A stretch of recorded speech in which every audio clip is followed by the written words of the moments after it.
In this lesson, we're going to talk about developing a painting from start to finish, going from the photo, how many photos we're going to use maybe to make up the composition, generally one main photograph and then maybe one, possibly two, to add a focal point or a center of interest. Then going from there to the thumbnails to create the composition, find the shadow pattern, and from there doing a small value painting, black and white, and then going to the finished piece. Now in part one of this lesson, we're going to go over the concept of the painting, the idea and how it develops. And a lot of times paintings don't just come from one image, one photograph, but a combination of two, maybe a combination of three. But after that, it gets really confusing. I'll sometimes combine drawings with a photograph. But when you're combining photographs, coming up with an idea, usually one photograph is the main photograph, and another photograph might contribute a focal point, or maybe a tree, or just one aspect of the composition. But the main composition is usually in one photograph. But if I get much beyond two photographs, four, it starts getting really too confusing. You can get several photographs, quite a few, and come up with an idea, as long as you develop that idea on a sketchbook or in a color sketch well enough that when you paint your final painting, you have all the problems solved. But develop an idea from a concept really helps establish everything in the painting. You confront all the problems in the process before you get to the painting. And that's a big help. It's a good way to learn too. I am going to develop an idea from two photographs and then go through the process of working out the problems and making sure I have all those problems solved before I start the finished painting. Now this is on a ranch in Utah. I cropped it. The tree was in the middle and there was another 3 or 4 trees to the right. So I zoomed in on these two, making this tree right here the focal point, getting rid of the other trees. But I wanted this one off center a little bit. And even if it didn't work out in the photograph that it wasn't off-center, that it was too centered, I can still move it in my thumbnail, in my value sketch, and when I start the drawing or the painting, make sure I get it out of. So the photograph doesn't have to be exact, but the painting has to be the way it needs to be to work right. So I can always make a note to myself, and sometimes I make notes and just stick them on the easel as I'm painting, move the tree to the right. Because sometimes you get started painting and you forget some of those things and just start copying. So it helps to remind you of what you need to change if you can't change them in the photograph. I like this mainly because of the light. Most of my paintings are about what the light is doing to things. So if I can capture the light, I'm happy. So I'm drawn to things with strong light, shadow, dramatic lighting, backlighting. Not that I don't like cloudy days. There's a nice subtlety to them that I like, but light is what I'm drawn to. So, and it's easier, I think, to set up, find the shadow pattern, and get the thumbnail done also with strong light. But it needs something in it, as most of the paintings do. It needs a focal point. You could say the tree's the focal point, or maybe one of the doors or windows. But I've made a decision to make this the focal point. It's a rancher with a couple of horses in Tucson, and I've used them to photograph quite a bit. But what I want to do is take him and put him in this painting. Now, there's a way to do it with Photoshop, but to me it looks a little artificial. I would just like to have the two photographs. I have a bigger computer screen, actually it's a TV screen, 36-inch, where I can bring up both of these at the same time. And I can do this here as well, but it covers up part of the ranch. But separately, I want to put them together into a thumbnail drawing. And I will plan out where, and generally I can do that on here as well. And the thumbnail and maybe the drawing on the computer, which I can work it out here a little bit with just some dark and light values. So I can decide how big I want the barn to be by how small I make the figure. And again, this is just playing around. I will generally find where center is, somewhere in here. And if I have him this big, when he stands in front of the house, that works pretty good. He could fit into the doorway. And I'll plan out the shapes of the horses. And there's another horse over in here. And I could do a little bit of just black and white. I am going to have a light shirt on him, and then he had, so you can plan out some of this stuff on the computer. It's kind of helpful, but all of it is thumbnail. Don't get too caught up in being precise or exact or make it a finished product. It's not about finish, it's just about planning shapes and how they're going to fit in. And you can't tell it, but these are horses there. But I can get some idea then of how that's going to fit. But I can look at that now and say too big, too small. I can play around with colors. Both horses are white. I might want to make one of them dark, a brown or a black horse. I won't make both of them white. But this is a good place to do it. And then moving from there to thumbnail. And these are two of the thumbnails. Now I made the decision in the photograph to make this a 9x12 because I'll have the same proportions on a 9x12 as I do right here. So that helps in the thumbnail drawing. And in the thumbnail drawing, I am trying to think in terms of dark or light. And the pattern here, you can see it a little better. And I want to be precise as far as large shape goes. You know, how many branches are coming out of the trunk that I can see. It's all going to be simplified, but I'm planning out the big shapes so that when I draw it, these are the shapes that I see. There's a lot of dappled light, and there's some other variations of value. Shadows on here, and then shadows in the foreground. That's my shadow pattern. And I start out with kind of a light scribble like this, and I'll gradually come back. Only with the pencil I could make this darker, and again make that shadow pattern pop out more. And this is just establishing. So when I start drawing on the canvas, I have this pattern to follow. And again, doesn't include any detail, doesn't include any other values except just the straight white paper and the black of the, when I draw, I'm using a carbon pencil. It's a real heavy black pencil. Almost all art stores carry it. I order them from U-Track Art Supply. You can also use a China marker. Get those at office supply stores. They're just real black crayon, only in pencil form. Or 6B, 8B drawing pencil, graphite pencil works also. And that establishes the shadow pattern. And in each thumbnail, I'll move it around a little bit. The first two or three, I had things too centered. So the next one, I move things over a little bit.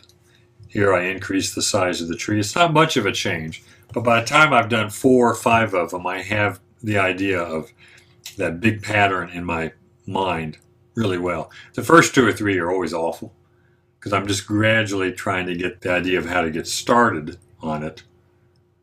And it's kind of like anything else, you have to warm up almost.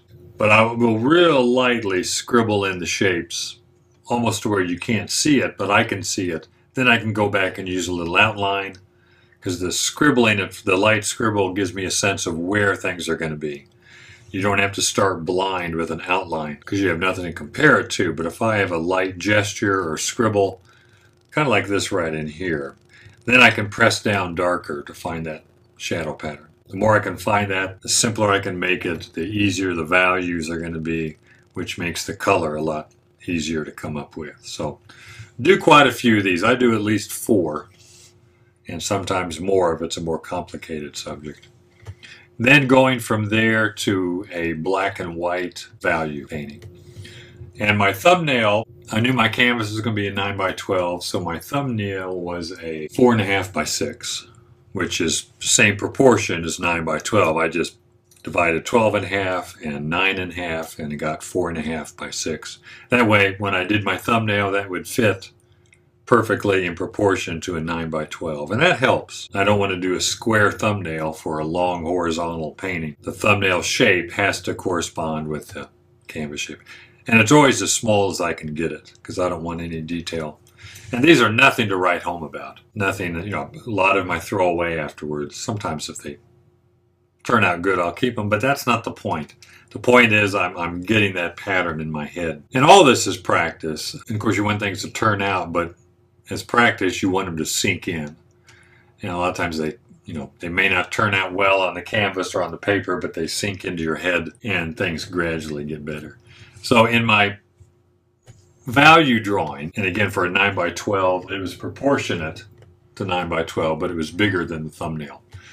But smaller than a 9x12. And I spent maybe 20 minutes on it. So again, this isn't value painting. It doesn't have to look good.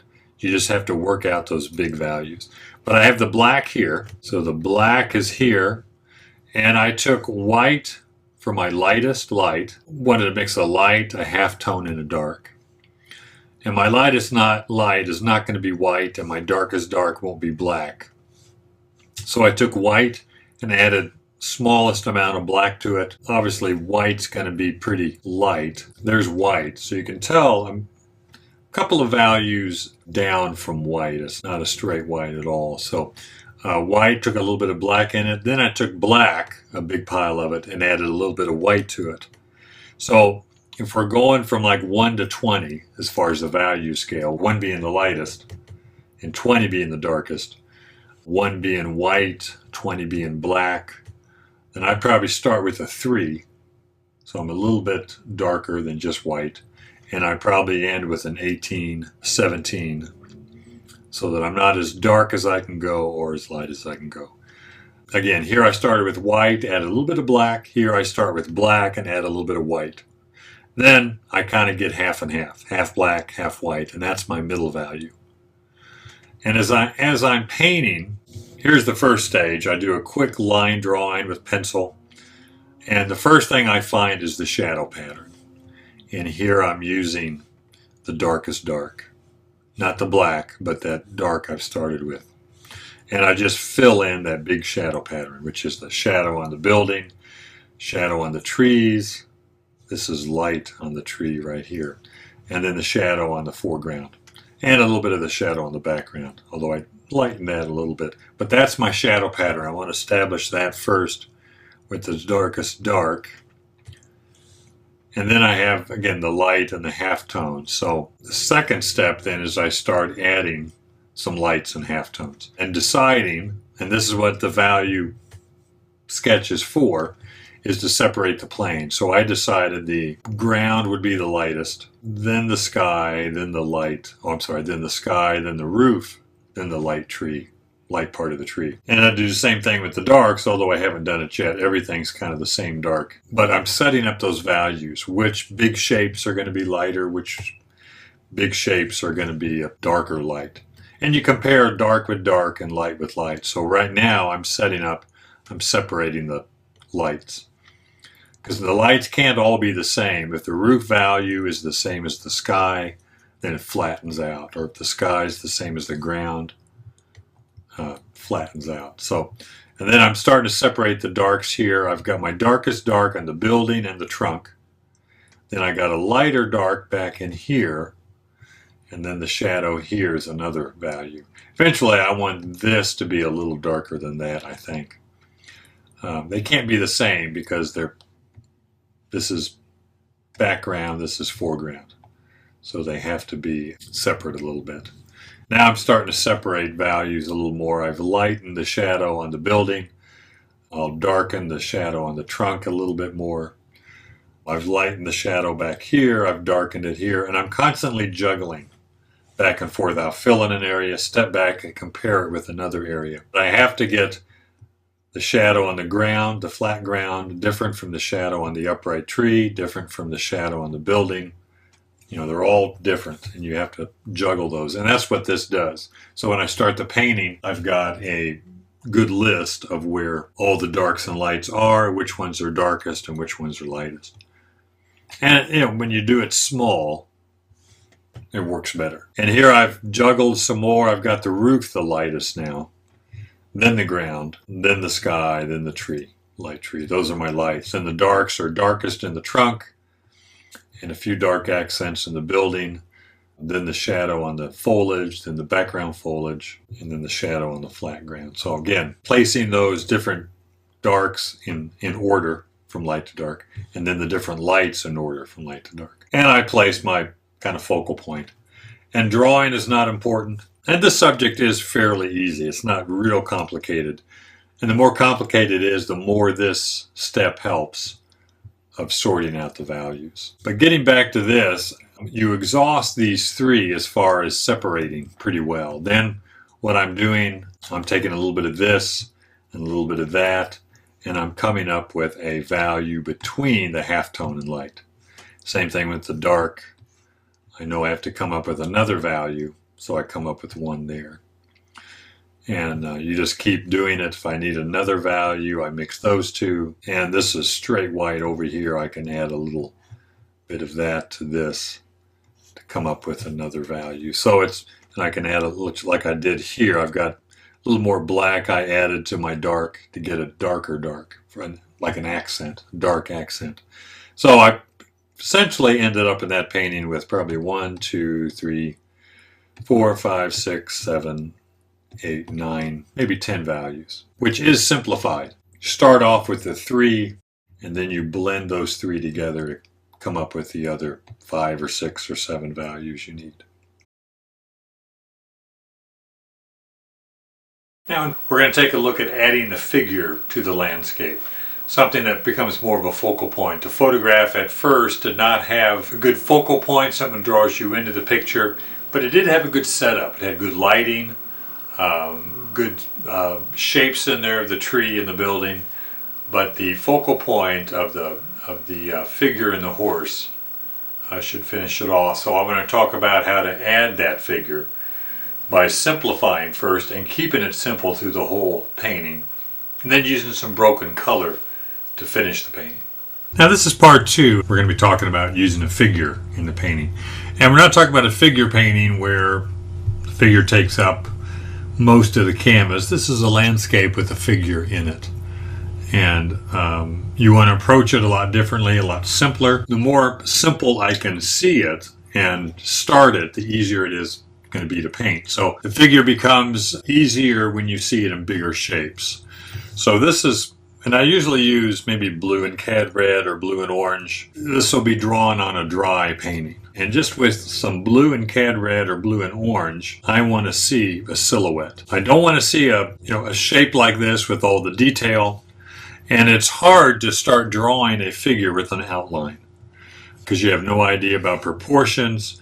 But if I can see it as a silhouette, and I can keep messing with the silhouette until I get it somewhat the right shape, I can use a paper towel and wipe out, or a wet brush, clean wet brush, wipe out some areas where I want to cut in, use a brush with the blue and orange or blue and red on it to get this shape. And I usually get a shape in there and then have to cut in around it, use a negative shape to cut in and around. So if I was doing this, and again using black, or not black, blue and orange, and I fill in the shape the best I can, but the figure's kind of small, so it's hard to get, the real accurate fill in. I do the best I can with a brush that's a good size, not too big, not too small. But then I can take the background color, whatever it happens to be. It could be, green field in the background, green mountains in the background, and cut in around here. And in this case, I can shape up this leg a little better. Or if I don't want to mess with color yet, I can just get a brush with a little turpentine on it, clean brush, and do the same thing in here. Just wipe in and get the shape a little bit better. Same thing in here. So using both negative and positive shapes helps get the drawing down. And use some outline to kind of refine the shape, but start with the shape instead of an outline. Over here, the horse is a white horse, so instead of going a black like I did on the figure, which there's going to be a lot of dark clothing on him anyway and shadowed skin. So I don't mind going this dark, again, blue and orange. But here would be blue and orange and maybe a little white. And this isn't very thick, either one of them. Somewhat thin, but thick enough that it covers. And just, again, same thing, filling in the shape. It's a lot easier to see a large shape than it is an outline. I can fill in an outline and again cut in around it to refine it. Then I want to come back to these shapes and get in big, large areas of color. So I might decide, the photograph has a white shirt, but I might decide a red shirt. And all I need to do is think about what value I want. This is a sunlit, so I'm going to get a warm, somewhat of a reddish orange, and just fill it in. I've already got the shape the way I wanted to. Keep working with that silhouetted shape. Also remember, these are figures that are just figures, or sometimes houses. We're just adding it to the picture. Barns, animals. We're not trying to render everything we see or even make a really extensive rendering. I want this figure as big and as simple as possible because I want it to read as paint. So then I'll come back, and in this case, this is cad red with a little orange. Now I'll get cad red with a little bit of alizarin, maybe a touch of blue. Let me see where the shadows fall. Then I'll come in and, still sticking with shape, start filling in shape. Just looking at the photograph and deciding where the big dark and light shapes are. And if I can keep it this simple, get rid of some of the folds, hit just the ones that are really important. Then with the pants, if I want to make them, blue jeans, more of a muted. And I want to always start with the dark, even though I didn't on the shirt. The shirt was mostly light. But the pants here will be mostly dark. And all I want in this case, because the light is so strong, is two values. A light blue and a shadow. And I started with the shadow. And I'm going to ignore the chaps that are on him. Just the folds and some areas that are being hit by the sunlight. And that's all you really have to do with I might come in here with a little bit of a dark flesh color for the head, but you don't have to do a lot. Simpler the better. And the simpler it stays, the easier it reads. But if I start this with an outline, it's going to become real difficult. Same thing with the horse. I want a warm white now for the sunlight, and I can look at it and I can see where the light area is. Again, you'll be looking at your photograph. You'll have your looking at the reference, seeing where the shadows are, and keeping just a real simple dark and light pattern.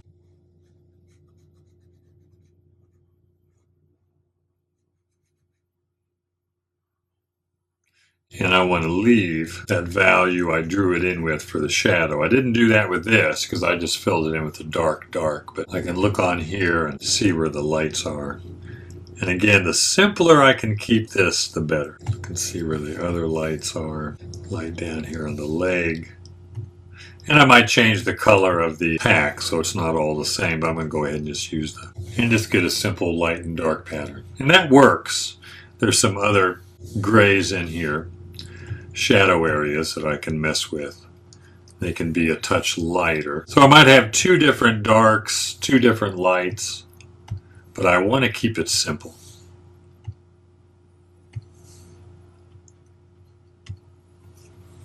And that reads pretty well. Of course, with paint and a brush, I'm going to be softening edges. Colors are a little on the bright side, but they'll, I can knock them down with a little bit more of the complement.